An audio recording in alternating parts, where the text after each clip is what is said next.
The business community has declared war on the Albanese government's proposed labour laws with a multi-million-dollar advertising blitz. Joining us live now, Matthew Addison, Chair and Director of Small Business Organisations Australia. Matthew, good to see you. Thanks for your time. So we've got this new ad campaign today. Why are you a part of it? Look, in short, small business are really concerned about the language being used in the discussions and in the principles that are being expressed so far. Small business really seek to reward its employees fairly and equitably. We want to reward employees for their loyalty, for their hard work, for their competence, for their expertise, and particularly for their productivity while we're in an economy that is so tight. Small business are concerned on that broad language that is being used, and we want to identify the problem. What is the actual problem that this legislation or these principles are trying to address? So what problem is being solved, and let's have a targeted solution. Okay, so when you talk, so just to pick you up there, so when you talk about fair and equitable for workers, does that not apply to same job, same pay? It depends on whose interpretation and which words we actually look at. This isn't about male versus female. We as small business look for absolute fairness and equity in those sort of payments. We are looking to reward workers for their loyalty, for their hard work, for their experience. Okay, so same job, same pay wouldn't apply to that. Correct. Okay.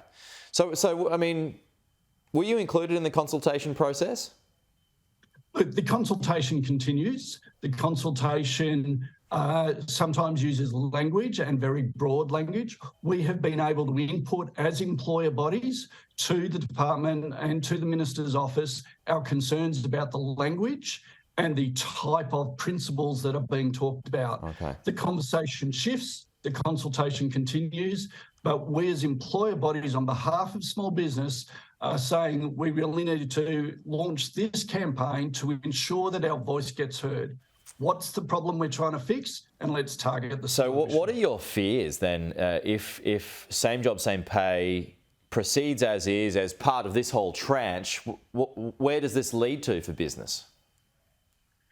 Look, what we're worried about is that worker who really does want to be rewarded and really does wish to commit to business, commit to their job and develop their job. So while they are working harder, can we reward them appropriately? Or does their remuneration have to match somebody who is not as committed and working equally as hard? So is it job losses? Is it underinvestment? It is job losses. It is underinvestment. Small business are reflecting to us that they are reluctant to employ at the moment.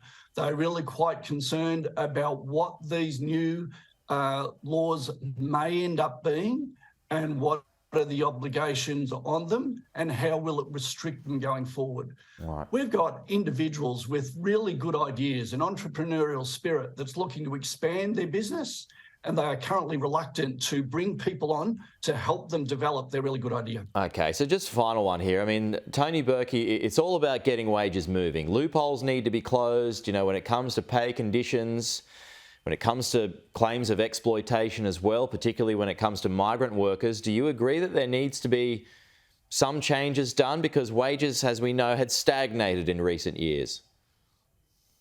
If there are loopholes, let's identify the loopholes and target the solution to fix them.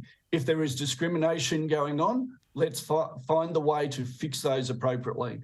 Small business doesn't want to discriminate. They don't want to underpay people. We do need a simplified system where one of our call-outs would be this review of the award system to simplify the 122 awards that we have in place. Let's simplify them, make it easier for employers to employ and reward accordingly. Right.